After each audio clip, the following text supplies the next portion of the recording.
grow. Someone bless these seeds I sow. Someone warm them from below, till the rain comes tumbling down. Till the rain comes tumbling down. Till the rain comes tumbling down. That's what we call a church ending. Amen.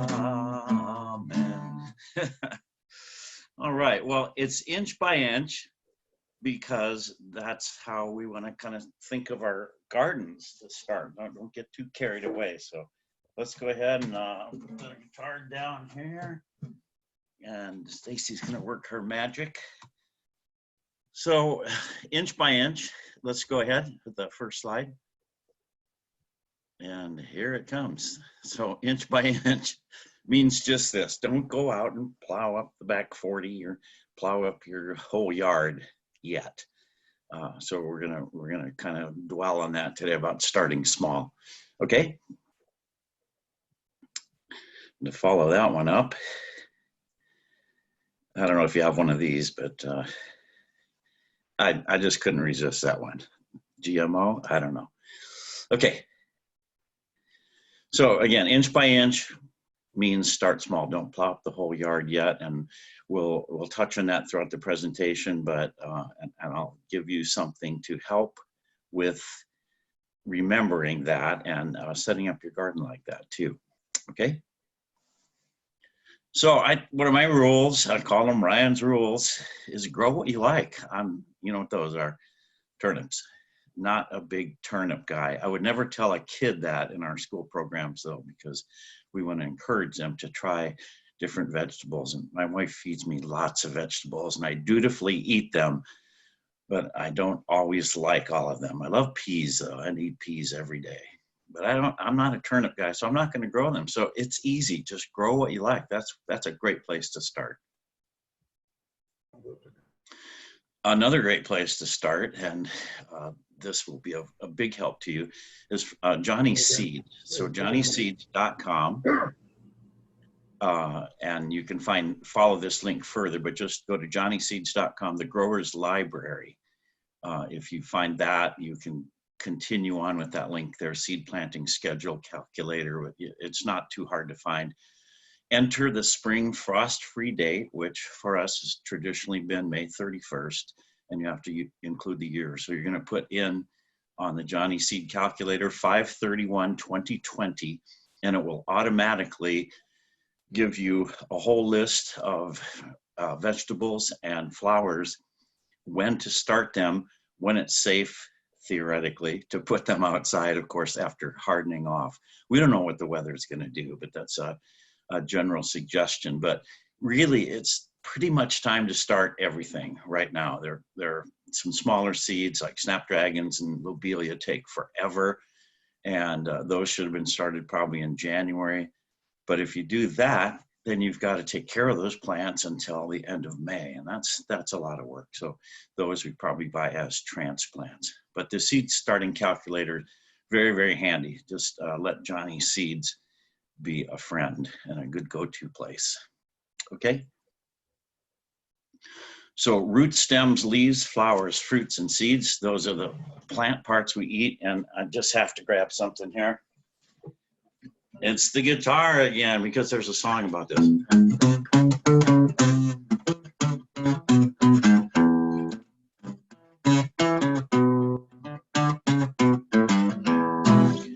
It's by the Banana Slug String Band, roots, stems, leaves, flowers, fruits, and seeds. So a good way to remember all these things. So from the bottom up, roots, stems, leaves, flowers, fruits, and seeds. But how does it actually start? It starts with a seed. So it's really from seed to seed. There it is. Where do we begin? Of all the plant parts that we do eat, those 6 plant parts, seeds are the biggest group. You may have had toast or a muffin or oatmeal or cereal today, and you got some seeds right in there because those grains are seeds that we eat. So very, very important part of our diets and part of our world.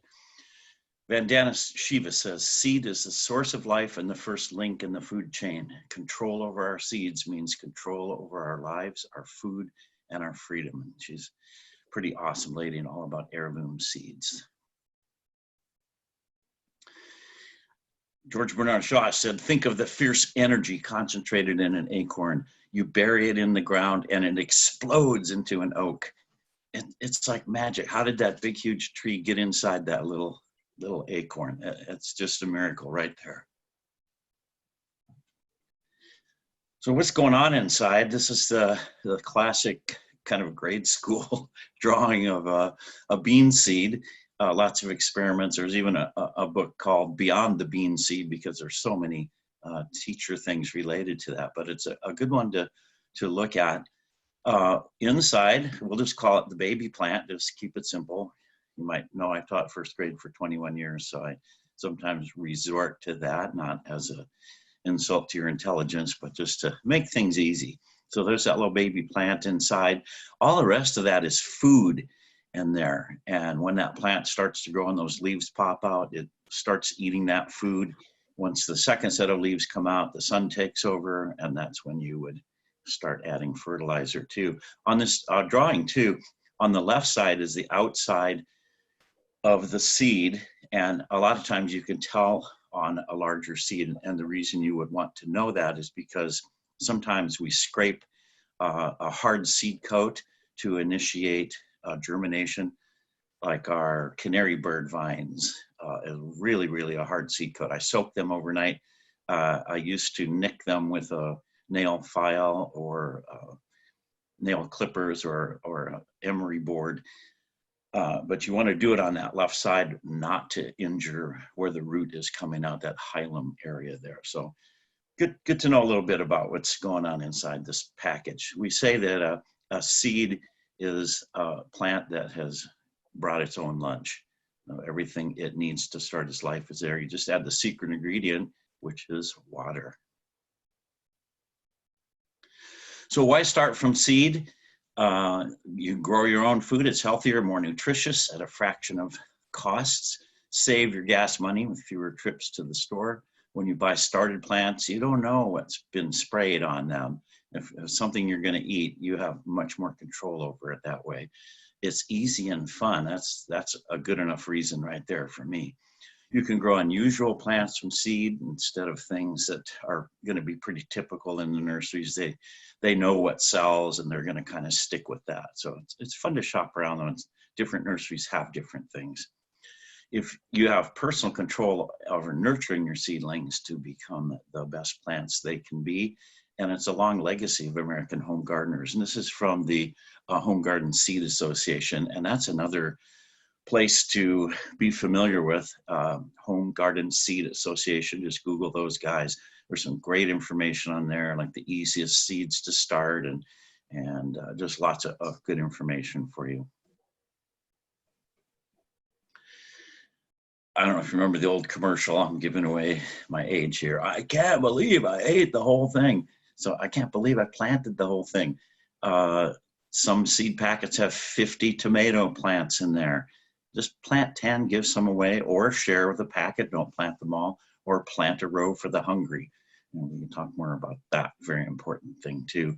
On Renee's garden site, and we talked to Renee last Friday, she has a number of seeds in a packet. And she says it's kind of traditional that the number of seeds in a packet is set to feed a family of 4 if you're getting lettuce seeds. Her seed packets might have 1,500 lettuce seeds. That's enough. You don't need any more than that. So when you're planting seeds, some will grow, some will not emerge, and some will die. And okay to plant a few extra. You can germination test your old seeds, and we'll look at that a little bit later too. And you can plant the sprouts when they sprout. Inch by inch, start small. I say it again. Don't get too carried away. So looking at a seed packet, we had a lunch and learn last week on how to read a seed packet. Lots of information from all the different companies. As we said, Renee's, this variety of tomatoes, about 60 to 65 seeds per packet. You really don't need all those unless you're going to give some away to a friend, which would not be a bad thing to do. And the next slide is the back of the seed packet, which again shows tons of information. Oh, another one. We did how to read a seed packet. I don't know if you can still see that now. There's the back. lots of information. Also, a lot of times these contain a little flap that opens up and there's even more. On the left side of that little bar, that's all your detailed instructions on how to plant that particular plant. And it's good to become familiar with where it's going to grow, if it's sun or shade, or if it needs moisture, or if it needs light to germinate. Some plants get buried a 1/4 inch or a small dusting. Usually you cover your plants about twice their thickness in potting soil. So you don't bury them too deep unless it's corn or something that's about 1 inch deep. But sometimes they need light, and that seed packet will tell you that. Okay, and here's a question, Stacy, if I can do that. Anyway, we can see your previous about how to read a seed packet. I'll have Stacy answer that when we get done, unless she wants to chirp in. I know that on our Zoom thing that you can see those for a while. Still kind of getting used to all this, so I'll give you the answer later. Okay, I appreciate those questions though. So here's our germination test. You can find this at the Cooperative Extension on one of their many information sheets, which is another place you should go. That's our first line of defense. It's the U.S. Department of Agriculture, and that's our tax dollars at work. They work for us, and folks over at the Extension at the library are awesome. But you can find many of these publications online. Theirs suggests using a much larger number of seeds, but I always use 10. So here were some old sunflower seeds that were 1 year or 2 old.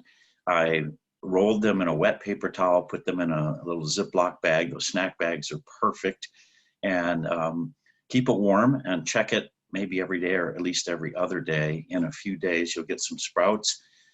This one looks like about 8 out of 10 sprouted. So that would be 8 out of 10 is 80%. That's a good germination rate.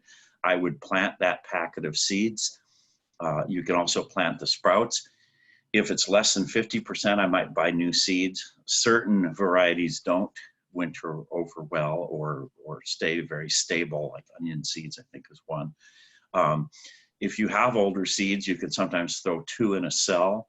I don't usually do that because the traditional way is plant 2 seeds in a cell, and we'll look at some cells here in a minute, and then cut out the weak one. I just can't do it.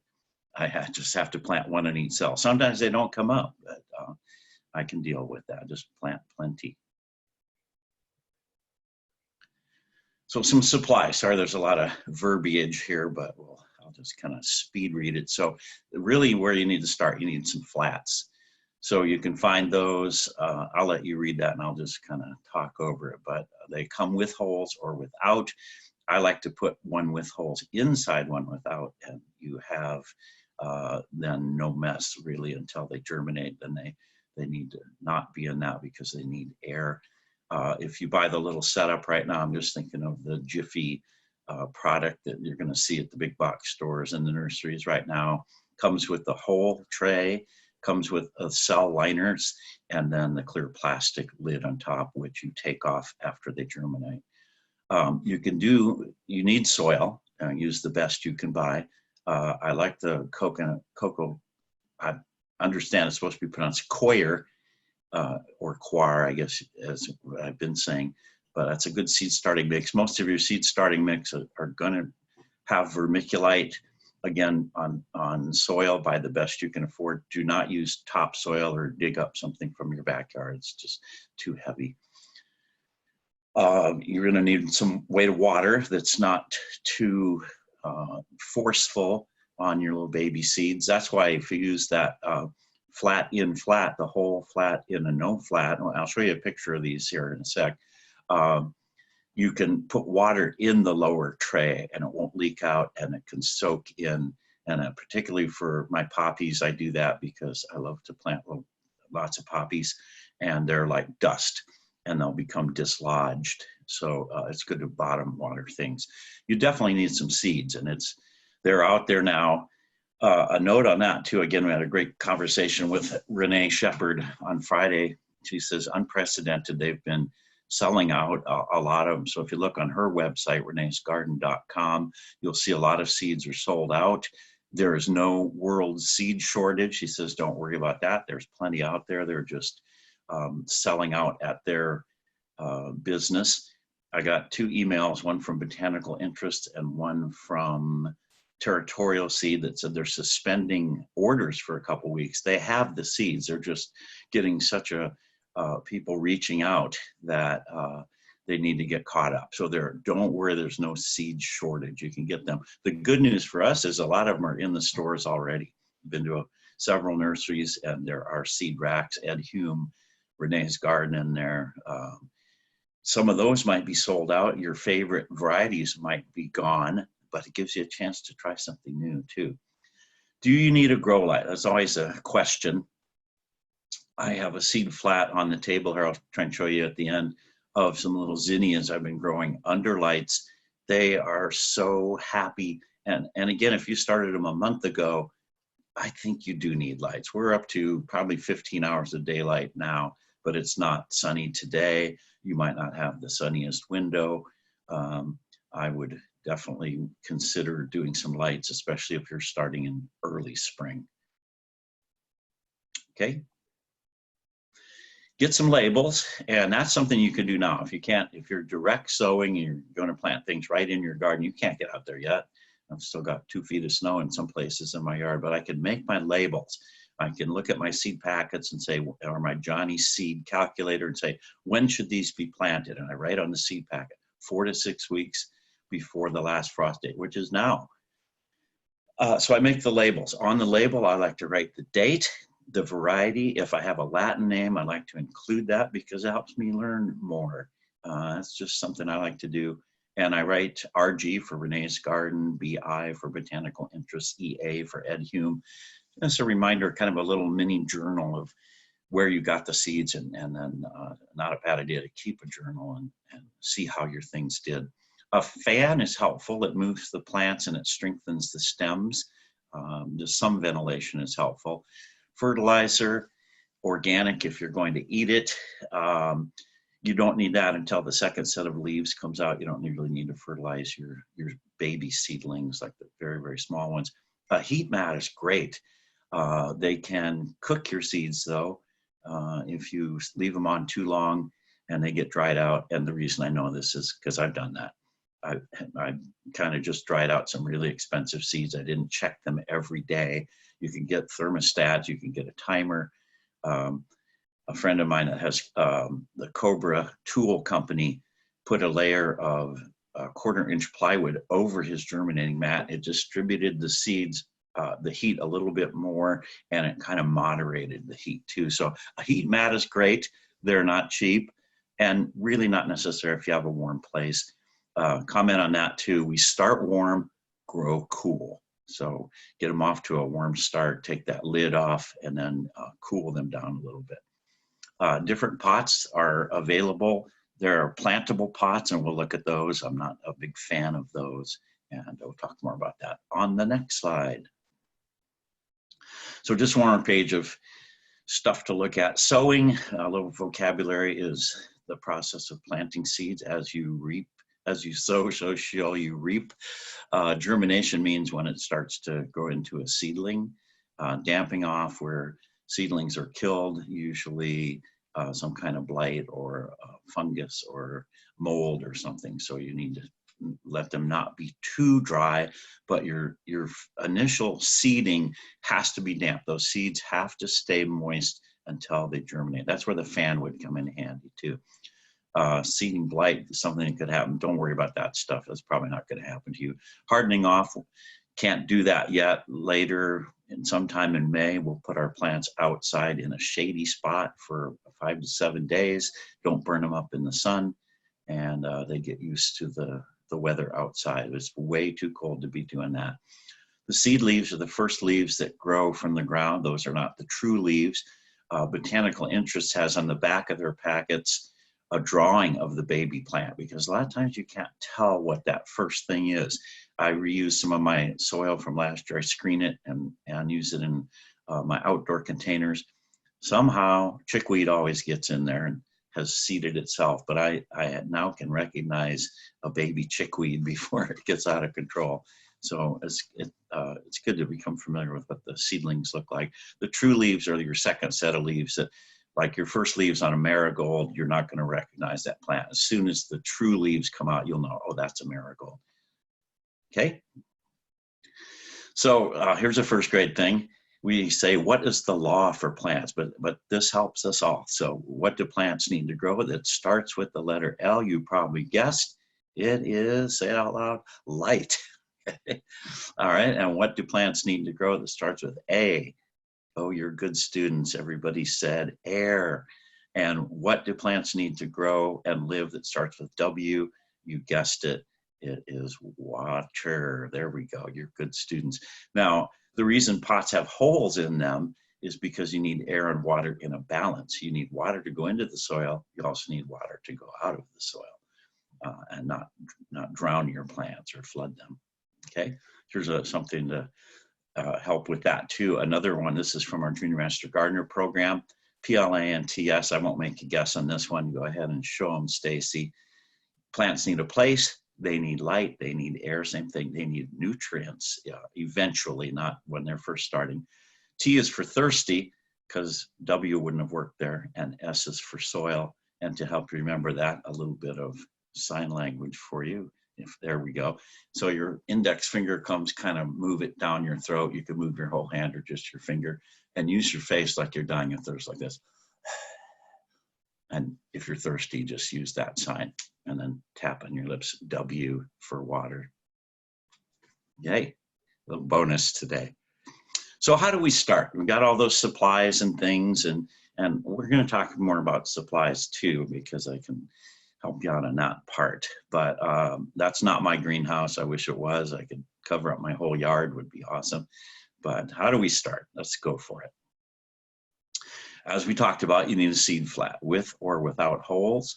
If you're doing it on your kitchen table, you want to have the ones without holes, and you're going to have a little liner tray in the middle of that. And you can buy these like extra thick, and they are usable, they're cleanable, savable. So if you get the thicker ones, it's a good investment, I think.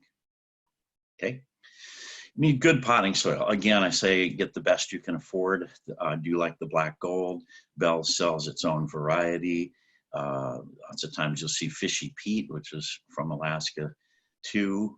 So there's lots of good varieties around. If you want to go organic, look for that. And why not? If you're going to eat what you're growing, I would probably tend to go that way. So there's the liner tray. So this one is a 72 cell pack that come in 48 or with bigger cells, or 24 different varieties. When you're planting this is called an insert, and it goes inside that seed flat. And tomorrow's class, actually we have a seed starting class. We made a video over at Bell's, and I show you exactly how to fill these up and plant in them. It's usually recommended not to plant two varieties in the cells, because they might need different requirements: more water, less water, more light, less light. But sometimes I do that anyway. Again, do I need 72 of any kind of plant? Well, I get ambitious in the spring, and I might plant the whole thing with one, but that's a lot of plants, which you're going to have to transplant later, so you're going to have to deal with it. But I'm looking at my zinnias here on the table, and oh, they're so beautiful. I'm going to have so much fun with those this year. So, you know, be good to yourself, but keep that inch by inch in mind. Maybe not get too ambitious. Okay, so here's your temptation. They've been in the store since January, and I know you want to grab a big handful. And again, there's quite a number of seeds in a packet, so you really don't need, you know, 10 packets of something. Say lettuce, oh, your favorite thing. You might try a couple varieties, but one packet of each is fine. This is Fairy Morse here. Lots of different varieties in the stores, and it'd be worth keeping a journal to see how they did and which varieties you liked. So here's some other things. We didn't talk about these too much yet. These are in the stores. There's 72. These are peat pellets. They're called Jiffy 7 peat pellets. You can buy them separately. This is a reusable tray too. The clear plastic lid is what's making that shiny reflection. You flip that over after you get this planted. So all you do is add, I like to add a little warm water to these. They're they're maybe a 1/4 inch thick, and they puff up to about 1 inch, 1.5 inches thick. And it's a peat pellet that's compressed. I call them cookies. This is a great one for kids because just the magic of where they expand is fun. Also for kids, I like to say little kids, big seeds. I like these for big seeds. They're easy to push in there. It's a little bit of peat with a netting on it. I find the netting does not break down in our cold soil. So I started some really cool tomatoes in these, and I cut the plastic off, the little netting. It's very fine. It just doesn't seem to go away though. And I transplanted them into 4-inch pots, so I don't have to worry about those breaking down. But it's a good seed starter, especially for those big seeds, as we say.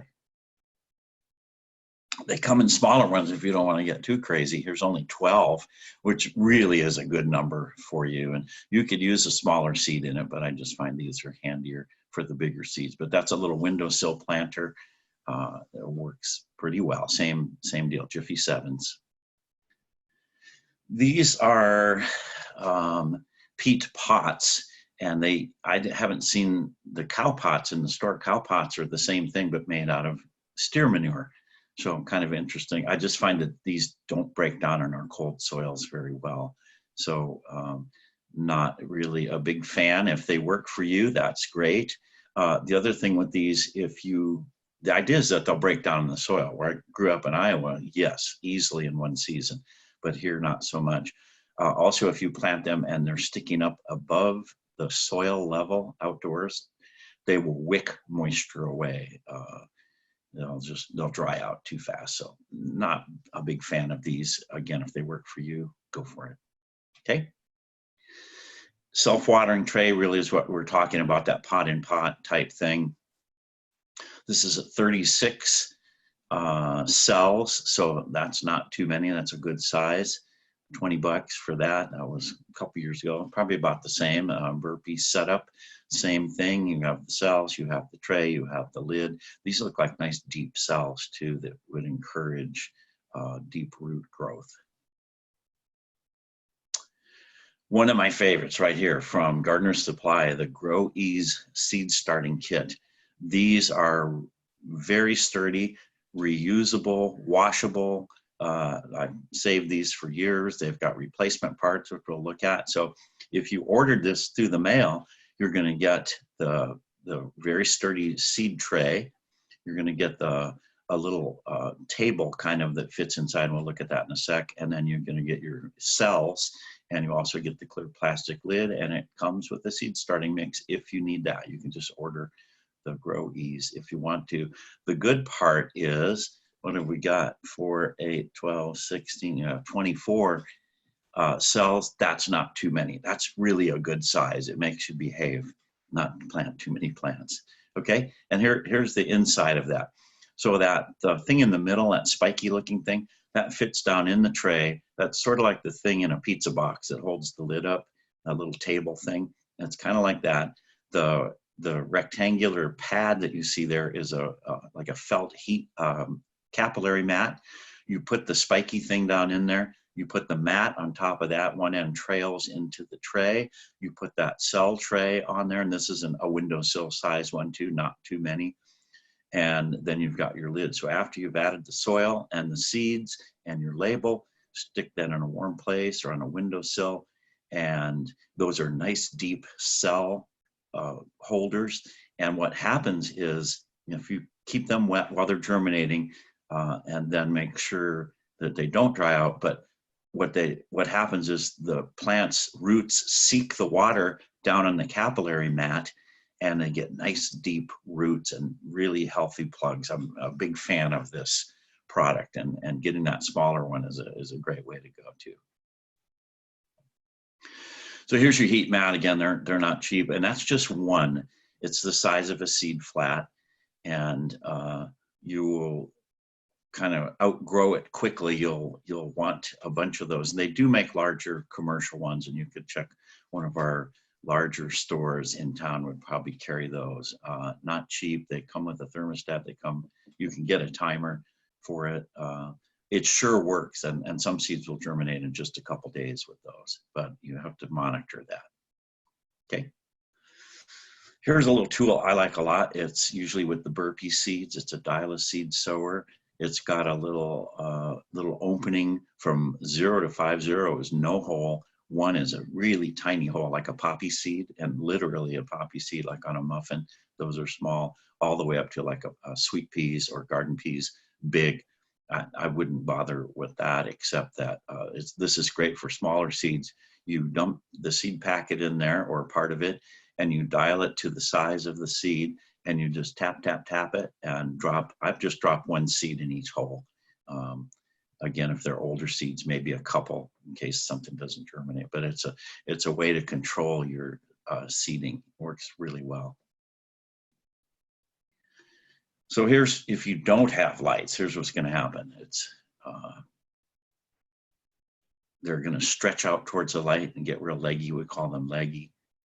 It's phototropism. It's called photo, meaning light, and tropism is movement. Plants also have geotropism.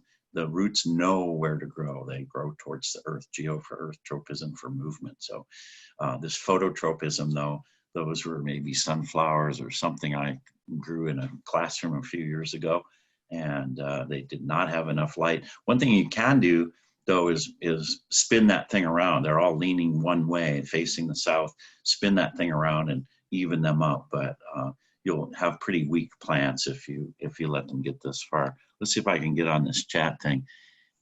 Same question, I guess, was still coming up. So, okay. Thanks, and we'll definitely take questions in a bit. Okay. Light it up, different grow lights. There's some nice arrangements all around town. LEDs are effective and nice. They're a little more expensive. You can definitely get by with just fluorescent shop lights. A lot of times you're getting those T5s or T8s, the smaller dimension or diameter of the lights, but it's still a 4-foot light and a shop light. I think I included them on the slideshow here. Let's go to the next one. This is Pak Choi that was grown in our school program in 30 days under lights. We have T5s with the red and blue spectrum light, and I'll show you that setup here in a second. That was 30 days, though, indoors, and we stir-fried those, or the kids will eat them raw because they're sweet and delicious. Little baby Pak Choi, really, really a fun one to grow, but you can do it under lights. So here's some of the setups you can get. Here's Gardener's Supply. You're going to have to talk them into shipping to Alaska, though. There are restrictions on that, and maybe they're easing up on that. I keep bugging them about that. But this is a beautiful little setup. It would look nice in a living room or something. It wouldn't be real messy, but I would quickly outgrow this myself. This might be more of an arrangement for winter house plants or something. But I think it's very nice and neat looking.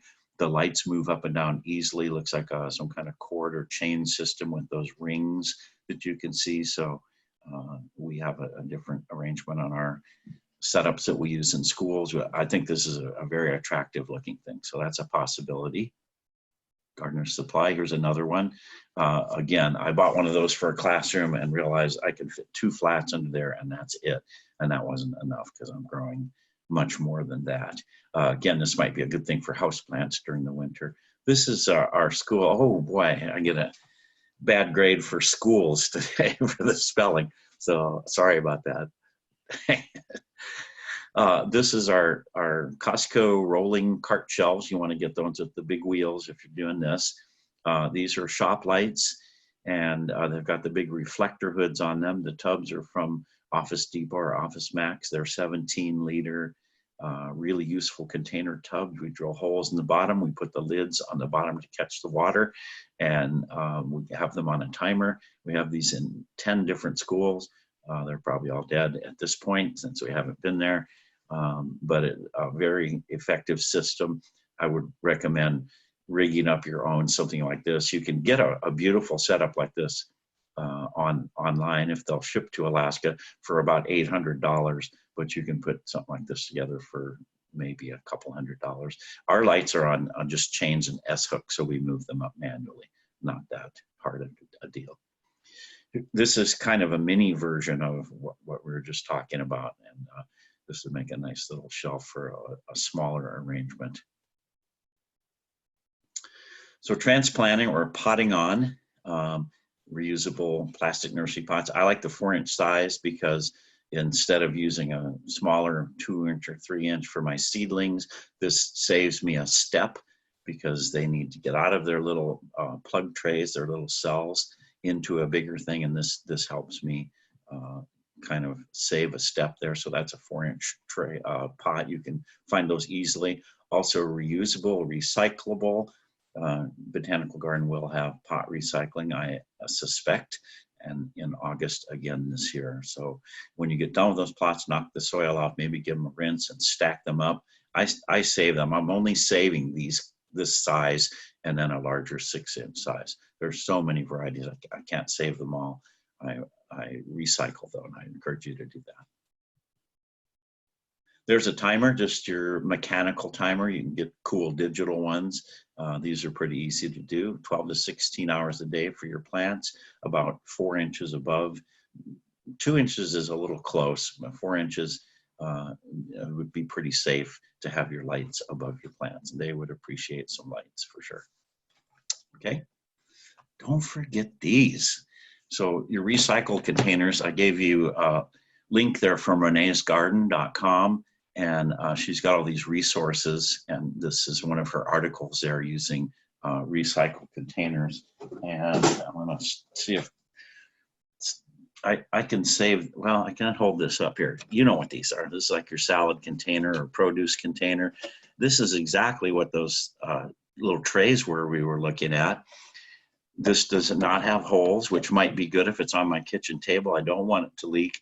And there's enough soil on there that I'm not going to flood my plants and kill them until they're ready to go on to the next stage anyway. So I might not need holes if I don't overwater. Once the seeds sprout, you would take that lid off, but you're making a little world where the water will evaporate and condense inside there, and that works very well. The produce ones with holes in them also are great, and those are great outside. Here's one of my favorites.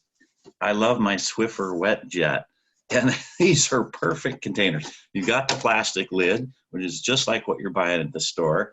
You've got the nice tray, make sure it's rinsed out, no soap in here. You can drill holes or not. Again, there's a pretty good depth of soil. If you don't overwater, you won't kill your plants for a pretty long time. So these are great. One of my favorite things, and pretty much free after you've bought them. I have puppies, so we use a lot of those. So just some things to kind of remind us of all the things that are new again. We had the Victory Garden, and now there's Anchor Gardens, I believe it's called, with the Alaska Master Gardeners are trying to initiate a program where people can grow extra starts, and start is a plant that you've started and grown into transplantable size. And we're looking at possibly doing that at the Botanical Garden. It also kind of relates to the plant a row for the hungry. That's more like giving away some of your harvest, plant extra containers or rows of things. But a little bit of history with this, and actually I got that from the Smithsonian Library. There's some great things on children's gardening and old gardening things. I love this one. We belong to the Children's Garden Army, and we eat because we work. So as I say now, gardening is essential. You know, there seems to be a little bit of hoarding going on and that type of thing. And I just think this is going to become really much more relevant, and a big fan of school gardens. There is a Alaska School Garden Network on Facebook now. If you're interested in something like that, check that out. And a bunch of great teachers and working on getting kids outdoors and into really an outdoor laboratory. So cool thing. So I have a poem for you. I paid a dime for a package of seeds, and the clerk tossed them out with a flip. We've got them assorted for every man's needs, he said with a smile on his lip. Pansies and poppies and asters and peas, 10 cents a package, pick as you please. Now seeds are just dimes to the man in the store, and the dimes are things that he needs. But I've been to buy them in seasons before, but I've thought them merely as seeds. But it flashed through my mind as I took them this time, you have purchased a miracle here for the dime. You've a dime's worth of power, which no man can create. You've a dime's worth of life in your hand. You've a dime's worth of mystery, destiny, fate, which the wisest cannot understand. In this bright little package, now isn't it odd, of a dime's worth of something known only to God. It is a miracle. It's very cool. Sorry, I get a little choked up on that one. But it's fun too, and it's practical, and it makes total sense. So tomorrow night we take this a step further. From 6 to 7:30, you would register on our Zoom for a seed starting class. We made a film at Bell, so show you exactly how to do it, and we can talk more about these types of things. And we have time for some questions if anybody has any. I don't see anything on the chat popping up. So I thank everyone for stopping by. We're going to keep doing these Monday. It'll still be happening. We have an art event. Bethany, our resident artist, has some cool things for kids and adults too. This week, I believe, has something to do with peonies. Friday, I'll be interviewing Dan Himes from Terra Nova Nurseries, who is a major award winner, and we'll have some fun with him. So do I need to clean out my trays with Clorox? You know, sometimes 1 or 2% or a tablespoon to a gallon of water might not be bad, or to spray some things. I just rinse them. And really, I reuse a lot of old soil, not on my seedlings. I use clean, fresh soil on my seedlings, but on my outdoor garden containers, I've saved a lot of my potting soil. I screen it. I rigged up a screen and I clean it out. And I do get chickweed in there sometimes, but I use fresh soil on the top of that for a couple of inches. So it's not a bad idea to get them cleaned out, and maybe a little rinse of bleach. We do it at the Botanical Garden. Everything gets really washed, and Will is really good, and our volunteers about helping with that. But I just kind of wing it and never had any problems. So either way. Okay, what is a cool temperature? 60 degrees. Yeah, plants like it like you like it. You know, I think 45 is t-shirt weather here in Alaska. 72, probably what your house is about right. So that's cool would be 60 or under. You know what? As long as it's above freezing, like in the winter, I keep my greenhouse at about 45. If things die, that's fine. I have too many.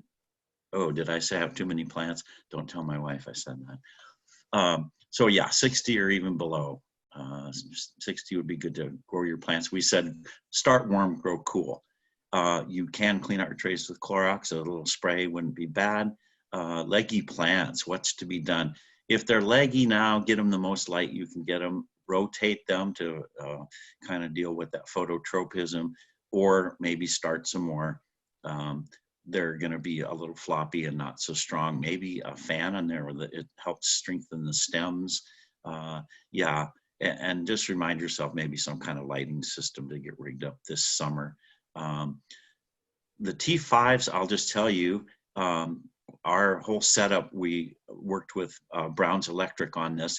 And if you talk to, I'm going to give out a name, talk to Dave Badger down there.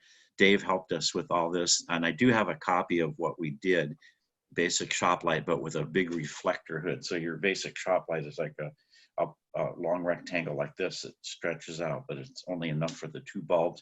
So this big reflector hood comes down the side and puts more light down in there. And Dave is better at that than me. I just told him what I wanted, and they came up with it.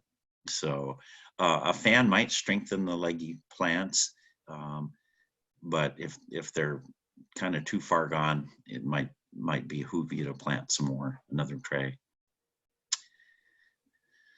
All right, I think that's it. Well, thanks everyone. We're going to keep doing this.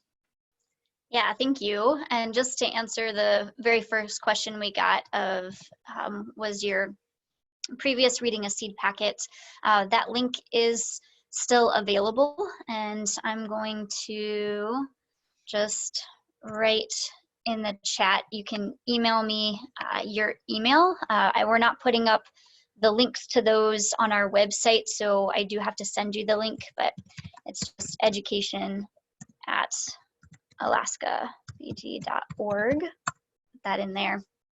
So if you would like that link, I can keep it up for a little while longer. We are starting to run out of room on our iCloud. I was realizing we're doing so many recordings during the week, so I'm probably only going to keep those around for about 7 days after we do a presentation, so you'll have time to rewatch those, but then that link will go away.